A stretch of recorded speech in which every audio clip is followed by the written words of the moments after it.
Miami Hurricanes are well in the mix for some of the top wide receivers in the class of 2025. Can they end up pulling an even bigger wide receiver class or an even better wide receiver class this year than they did in the 2024 cycle? You are Locked On Canes, your daily podcast on the Miami Hurricanes, part of the Locked On Podcast Network, your team every day.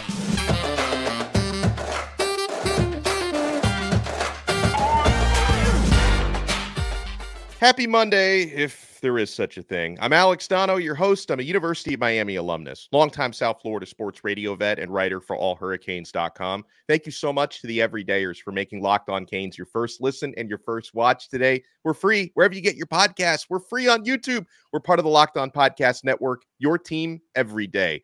Today's episode is brought to you by LinkedIn. These days, every new potential hire can feel like a high-stakes wager for your small business. That's why LinkedIn Jobs helps you find the right people for your team faster and for free. So post your job for free at linkedin.com/lockedoncollege. Terms and conditions apply. And we have the recruiting overlord, Brian Smith, with us, my colleague at allhurricanes.com, recruiting expert here on the Locked On Podcast Network. And Brian, speaking of wide receivers, you had a chance to chat with one of the most important guys on Miami's board, and that's four-star Homestead wide receiver Cortez Mills. Do you get the sense that Miami is the team to beat here? When I was interviewing him, I even gave him a hard time about it. I said, does anybody really have a chance? I said, I cover Miami. I know the deal. And he just started laughing. And he said, yeah, but, like Miami's recruited him the hardest. He lives in Homestead, which, depending on traffic, obviously, a little iffy in Miami, but it's less than an hour on a bad day. So he's in a good position there, and he's very familiar with the staff. It would be very shocking to me if he didn't commit to Miami. Now, there's still a long way to go, and all these other schools are going to continue to recruit him. But right now, I think Miami's way out in front, just from my conversation with him. Now, he's somebody who has been absolutely dominating the 7-on-7 circuit and getting a lot of extra attention for himself, even beyond what he was getting at Homestead. But give me your Cortez Mills scouting report. And, if he were to arrive at Miami next year, what kind of a role do you think he would play in Miami's receiver core? For those that haven't seen him, he's a lot like JoJo, Joshisa Trader. They both have tremendous hands. I'm sure most people, if you scroll Twitter, saw that catch he had, the one-handed grab in the end zone recently. Even for Cortez or JoJo, who's got some of the best hands I've ever seen, that's an incredible catch. But that's what he's done. When we were at Under Armour, I positioned myself in the end zone on one-on-ones, and I didn't even look at the numbers. I just kept I was like, who is that? And then he took off and said, oh, okay, it's Cortez. He kept making all these plays, and he was just dominating against South Florida DBs. So that's a good sign. I think that he is also a kid that has more speed than what he's been given credit for. I knew he was fast, but seeing it live running at you, like running away from guys, this is a kid that can end up being a sub 4.4 guy after he goes to combine training and all that on how to run to 40. He's got natural burst. Even after he gets past the line, he can hit that extra gear. So he can be a home run threat, or he can be a short guy that make guys miss. He's a little bit of everything. So very impactful guy. He can play as a freshman wherever he goes. I think Miami has an opportunity for the second straight year to bring in a really special wide receiver class. The guys that are, two of them are on campus now. One of them's arriving this summer, but the incoming true freshman, JoJo Trader, who you mentioned, he was a high-level 4-star, 5-star even on some of the recruiting services. He's already making plays in practice. Ny Carr has also been making plays in practice. He's a 4-star receiver. And this summer, Chance Robinson, another 4-star out of St. Thomas Aquinas, is going to be arriving. It was an excellent wide receiver class. And, Miami's receiver coach, Kevin Beard, is a relentless recruiter. And then I also, even though, Cam Ward's going to be here for just 1 year, so none of the 2025 guys would play with him. But if Miami goes out there and goes vertical and lights it up and he has a big year and players see receivers putting up numbers, that can definitely help in recruiting. So, Brian, I look at players that Miami is in the mix for at wide receiver. They already have 4-star Waden Charles verbally committed. As we've talked about, trending with Cortez Mills. Miami's been trending with Tyler Williams, who I talked a lot with Chalupa Batman about yesterday. Miami is trying to flip Dallas Wilson from Oregon. There seems to be some traction there. Miami's in the mix for Joshua Moore from West Broward. Canes have heavily recruited guys like Jamie French and Vernell Brown.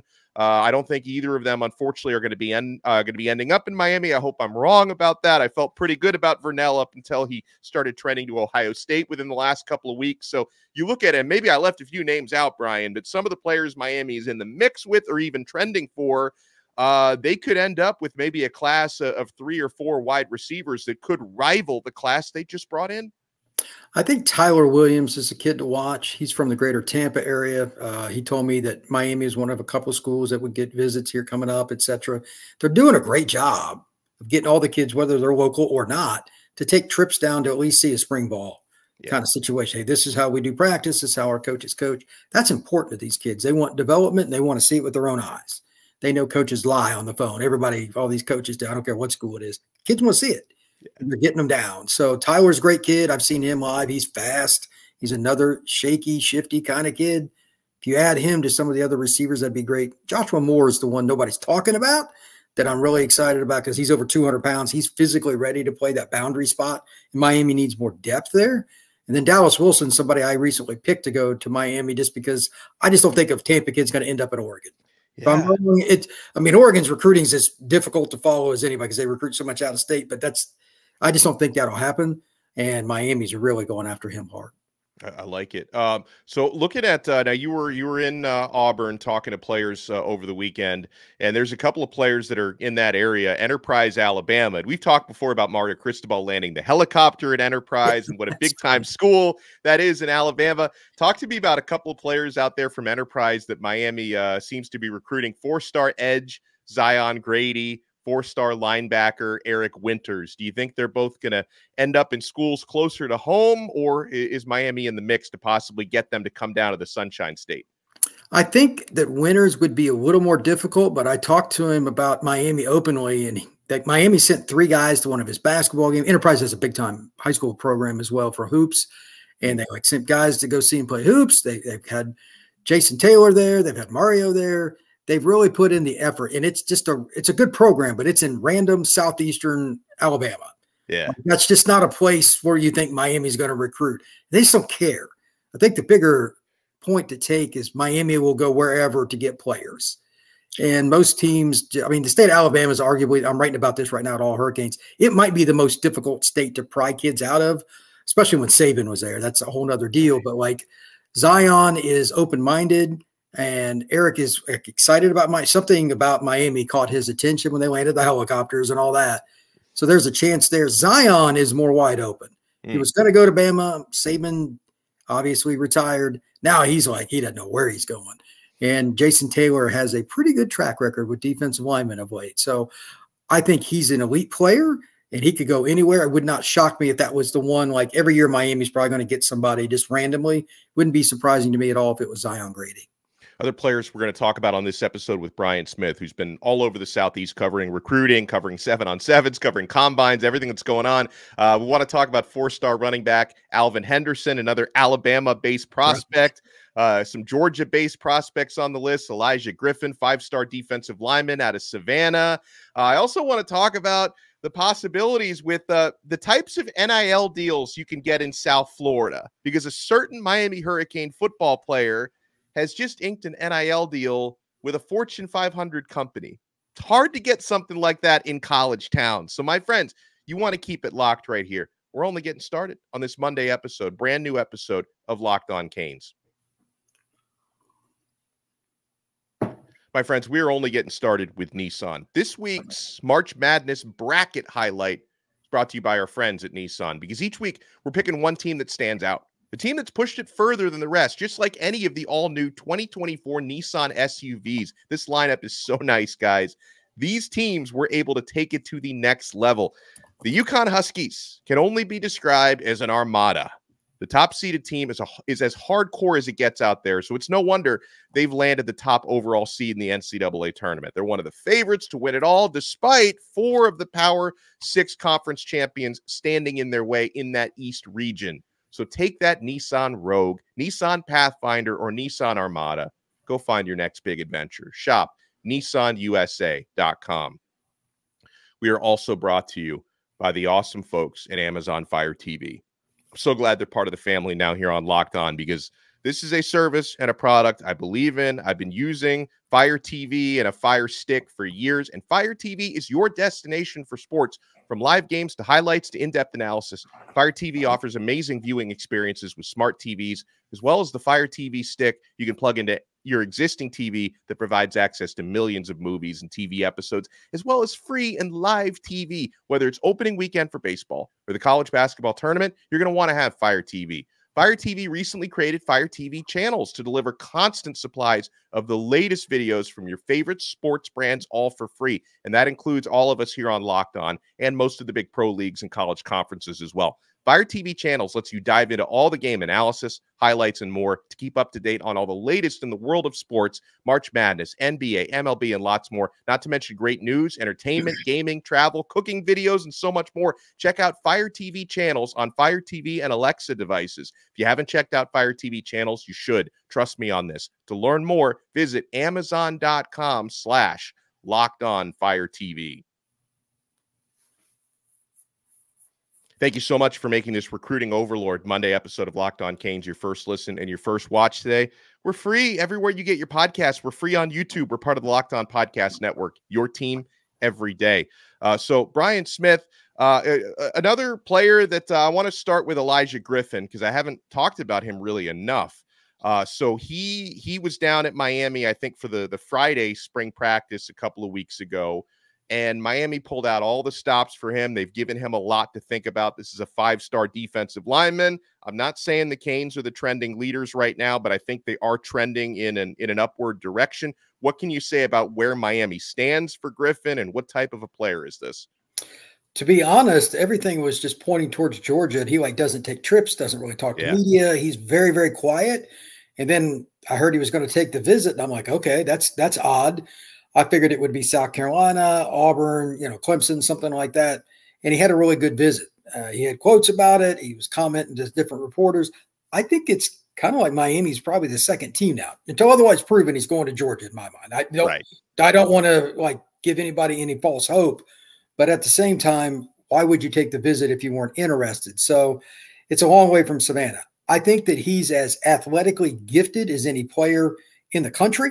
And he was a kid that even in 8th grade was getting offers, and everybody knew about him. He was just, rare for his size. There were parents literally like, my kid is not playing against him up there, literally. And he had to go move up division or whatever to go play. And he's been dominant throughout most of his high school career. But again, it's about the physical traits and upside. And Miami sees it like everybody else. He's got an offer for pretty much every school in the country. I think he's a guy that Miami will go all in on, kind of like a few of the kids that did from Chicago last year, other areas of the country, California, whatever. There's 3 to 5 players a year that you're just going to, they don't care where they're from. We want this guy. Elijah Griffin's one of them. Now, anything new lately? I think you spoke to him over the weekend, Alvin Henderson, the 4-star running back. And you and I had a conversation about him off air, and a lot of folks believe whether it's sooner or later, he's going to end up at Auburn, which is basically the hometown school for him. But there is some confidence in Florida State. There is some confidence out of Miami as well. So is it right to characterize this as a 3-way battle? And what do you think is happening there? The other 2 schools are kind of random. It's Oregon and Penn State. His list is wild because he's like Grady and like Winters. He's a kid from South Alabama. And he's at a 1A high school just murdering people, but he's the real deal. He was really good at Under Armour in Atlanta. But this is a kid that told me his one visit he knew was Miami. So look, if you've already marked the date, and he's been there twice, I believe, already on unofficials, there's an interest in the University of Miami. Really good kid, really open-minded. Auburn, I think if he committed right now would be the pick. But that's easy. He's going to take visits anyway. I don't really care if he commits, to be honest, as goofy as that may sound. Auburn is the team to beat, but Florida State or Miami's too. Kind of depends on how the OVs go. And I think all 3 will get official visits. There's a long way to go for Mr. Henderson. Where does he rank among your favorite running backs in the class? Especially, let's compare him to a guy like Byron Lewis, who Miami seems to be trending nicely for out of American Heritage. What are some of the differences there, and how do they compare?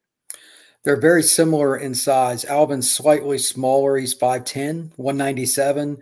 Lewis is maybe just a couple pounds over 200 pounds, about 6 foot. So, I mean, they're really not much different, but their styles are a little different. I mean, Henderson gets the ball. He had 61 touchdowns last year. He plays 1A football, which is utterly ridiculous. I don't care what division you play at. And he's a guy that is a workhorse despite his size. And I think Byron's kind of that way too. But now Byron is also learning like Alvin to catch the ball more and do things.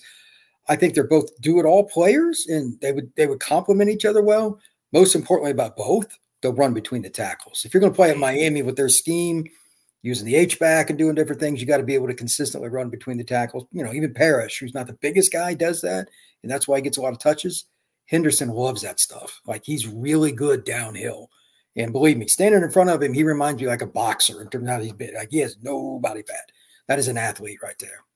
We're here with the recruiting overlord, Brian Smith, and kind of a big picture recruiting topic, Brian, is the NIL deal that Cam Ward has just inked. Now, they have not revealed like the name of the company, which company it is, but it did break over the weekend. I think On3 Sports was the first to report this, that Cam Ward has signed what's being described as a multi-year, so I guess it can carry over to when he goes pro, a multi-year NIL agreement with a Fortune 500 company.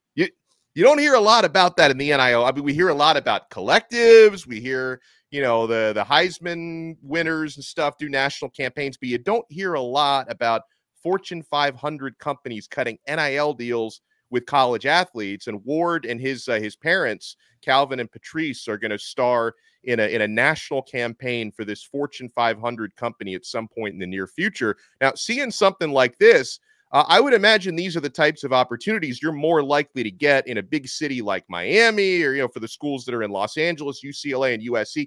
You're not going to get deals like this in a lot of college towns. So how can something like this, Brian, become a recruiting tool to, hey, come play at a big international city, and you're not just getting collective money, you can get campaigns like these too? I don't see how it wouldn't help. Like, I was kind of thinking about this earlier too when I was reading your article at All Hurricanes. Like, and go check that out. It gives a definition of what's going on with it. I think it's really unique because, I mean, all the different sporting events that are there, all the different major brands. Like, I don't even know how many malls are in the Miami area. Like, there's so many different products that are focused on in a vacation city. I mean, let's call it what it is. It is a vacation destination city. It's easier. So being international doesn't hurt. I mean, half the population down there is speaking Spanish, give or take, if not more. There's more opportunities at Miami than there is, say, a school like South Carolina or Mississippi State, whatever, smaller areas. And there's nothing wrong with going to those schools, but you're just going to have more NIL opportunities. I'm curious to see if and when somebody else gets one this year, what school it's at. Yeah. Because I don't think there will be, I mean, it's hard to get one regardless, even Miami, but I think this kind of adds to it. And it's hilarious because nobody saw this coming. I'm surprised someone, you know, the first guy that gets a Mercedes deal or something like that, especially, that'll be huge. But I'm curious to see what company it is. But again, how could this not help the Hurricanes? Yeah. Well, something I want to get into here is this is heading into the second week of spring football. First practice back from spring break is going to be on Tuesday. We're going to start to see the pads come on. And something that got me thinking, I was reading something David Lake at Inside the U wrote about, you know, players who can and need to step up when the pads come on. That turned a little light bulb on in my head, and I can't wait to be out there in practice this week. So Brian Smith and I are going to discuss some players who have a chance to shine when things get a little bit more physical out there starting this week at Green Tree. So you know what you want to do? Friends, we're not done yet. You want to keep it locked right here on this brand new episode of Locked On Canes. Folks, if you're a small business owner, LinkedIn Jobs, that's the tool you need in your life, because when you're hiring, you want to find quality professionals that are right for the role. That's why you have to check out LinkedIn Jobs. LinkedIn Jobs has the tools to help you find the right professionals for your team faster and for free. LinkedIn isn't just another job board. LinkedIn has a vast network of more than 1 billion professionals, which makes it the best place to hire. It gives you access to professionals you can't find anywhere else. LinkedIn does all of this while making the process easy and intuitive. Hiring is easy when you have that many quality candidates. So easy, in fact, that 86% of small businesses get a qualified candidate within 24 hours. So LinkedIn knows that small businesses are wearing so many hats and might not have the time or resources to hire. 2.5 million small businesses use LinkedIn for hiring. Post your job for free at linkedin.com/lockedoncollege. That's linkedin.com/lockedoncollege to post your job for free. Terms and conditions apply. Recruiting overlord Brian Smith is with us. Now, folks, I'm a little bitter about basketball right now because obviously my Canes men's team deservedly did not get into the tournament and the women's team got snubbed. But I'll tell you, I'm still all in for March Madness, and I'm certainly all in to the Locked On College Basketball Bracket Breakdown Show, which is now available on the Locked On Basketball podcast, Locked On College Basketball, that is. Experts Andy Patton and Isaac Shade break down their brackets and discuss everything you need to know to fill out a winning bracket and prepare for this year's NCAA tournament. Find the Locked On Bracket Breakdown now on the Locked On College Basketball podcast and wherever you get your podcasts. All right, so Brian Smith is with us. Brian, I had so many takeaways and so much enjoyment out of watching the first week of spring practice, but the contact was very minimal. The pads were virtually non-existent. We're going to start to see those come on throughout the next few weeks out there at Green Tree and in the indoor practice facility. And truths are told out there when pads are on, when a lot more lies can be told when no pads are on. So, Brian, who do you think are some players that either need to step up with pads on or at least have an opportunity to shine when the pads come on? I think JoJo Trader is going to be an interesting one. We talked about JoJo numerous times on this show earlier today, actually, but he's a kid that has tremendous hands. He's not the biggest kid yet, but he runs routes so well and he's so highly thought of by the UM staff. If he can make catches through contact against college players, I mean, it's a different deal than high school. You're talking about a guy that's probably going to play. Ny Carr, you could throw into that same boat because he's so fast, same kind of deal. Those young freshman receivers, can you make plays in traffic? It's different when you know there's a chance to get hit. Let's not kid ourselves. Now, I know Mario is probably never going to allow anybody in on a scrimmage day. That's just not his mentality. But we'll hear something about it, and we'll know when the depth chart comes out in the fall. So I like the opportunity for them. And I'm kind of curious about another guy that's a skill player, TreVonte. He's been out for a couple of years. I hope just, from a humanitarian standpoint, this guy's been through a lot. A couple leg injuries. Maybe he's ready. Maybe he's not. And I don't know if he'll have the jersey on for a contact situation, but they need a big running back because Fletcher's been banged up. So I'm curious to see if they let him go and get hit because running backs take so much attrition anyway. But those would be the main guys for me right off the bat. Yeah, and another one is who seems to have a complete clean bill of health now is Elijah Arroyo, but he's another one who's been through a ton of injuries, and I would assume they'll let him play through some contact because the description I keep getting and watching him out there, he looks good, he looks completely healthy, so that's another one. And then here's, we were talking about this a little bit off air. It's quarterbacks aren't generally allowed a lot of contact anyway for obvious reasons, but the more contact that's allowed, that usually benefits a guy like Jacurri Brown because he's so physical and he's so physically capable at that quarterback position because, through the first week of spring practice, he was typically getting reps behind not only Cam Ward, but also behind Reese Poffenbarger. And Reese is also mobile and able to run and buy time. But an advantage that Jacurri Brown has over Reese Poffenbarger is a lot of stuff you can only see in full contact, and that comes with his size and power and the athleticism that comes with that, Brian. So I don't know how much they're going to be able to turn him loose, but Jacurri Brown is another guy that can benefit from full pads and more contact. I think just him running some RPO, even if he doesn't get hit, they can thud or just like grab him and let him go by. They get an idea what he can do, and it's a reminder that there's a role for him, even if he's not the starter, which, it's going to be Cam Ward, and barring something very unusual. I don't know how else you can say it, though. He is, like, if you stand next to that young man, like Jacurri, looks like an outside linebacker. Yeah. He is put together. His arms are humongous. I wouldn't want to tackle him, and I doubt anybody else does either. So that's an interesting one. And the other one, I were talking about, Samson Okunlola. I don't know where his leg is, but if he's doing anything in a scrimmage, I think he's good. I think he's good now. I think kind of like Arroyo. I think he's 100% now. He was a guy that was as highly recruited as any offensive lineman there was in the 23 class. So maybe he ends up being a starter, and this is his takeoff point when the pads come on. It wouldn't shock me. Being in year 2 is a big deal. The playbook a lot better. The physical traits are there. Now he just has to prove it after the injury. So this is his chance to shine as well. Yeah, there's a few offensive linemen that I'm curious to keep watching, and Okunlola is definitely one of those, Brian. Markel Bell is another one because he's had some good moments already in practice, and you got that great video of him working one-on-one with Cristobal, and he's very open. This is a 6'8". I think he's 6'9", actually. I think I might have shortchanged him by. He's huge, the JUCO lineman. And then, a guy who's got a ton of experience, but I haven't seen just enough evidence of what he can do yet is Zach Carpenter, the transfer center. So you've got, I think, a few important new pieces on that offensive line, because obviously you always have pretty high expectations for an Alex Mirabal and Mario Cristobal coached unit, but there's going to be a lot of new pieces on that line this year. So I need to see what some of these guys can do. Chemistry. We talk about that with offensive line, regardless of the level or team. Carpenter is kind of where it starts because he's the center. I'm not saying anybody's replacing Matt Lee per se, but he's a pretty good player that's a fifth-year senior. I think he'll be a pretty good one. Now, where does everybody else line up? Do they rotate at all? Obviously, Maui Noah is out this spring, so they put Markel Bell at right tackle. He's getting good reps. Could he play left? Could somebody else? How does this work? Because you've got 5 guys trying to do one thing. That's hard.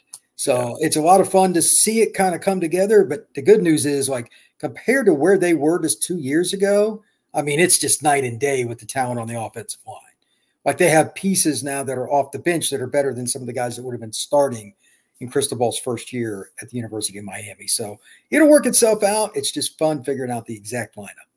So you guys are going to be checking out allhurricanes.com throughout the day and throughout the week. Of course, spring practices resume tomorrow.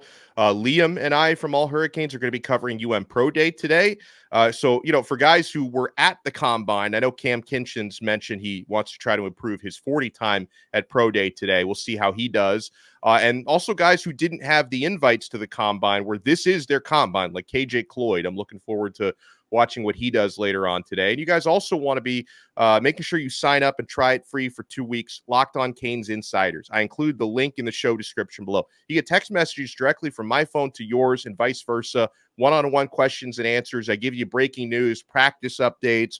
We'll have UM Pro Day updates throughout the day today. Try it free for 14 days. Click that link to become a Locked On Canes Insider. And then if you like it, after 2 weeks, you can opt in for $4.99 a month. We give you a lot of added value on there. All right, Brian, what's the next stop for you? Next recruiting event, camp, anything coming up? There's a couple of different things. We got Elite 11s coming. I'm going to go see Luke Nickel pretty soon. Oh, yes. I believe that's either April or early May. That's the one I'm looking forward to the most because the Atlanta one is just loaded with good quarterbacks. There's no hiding.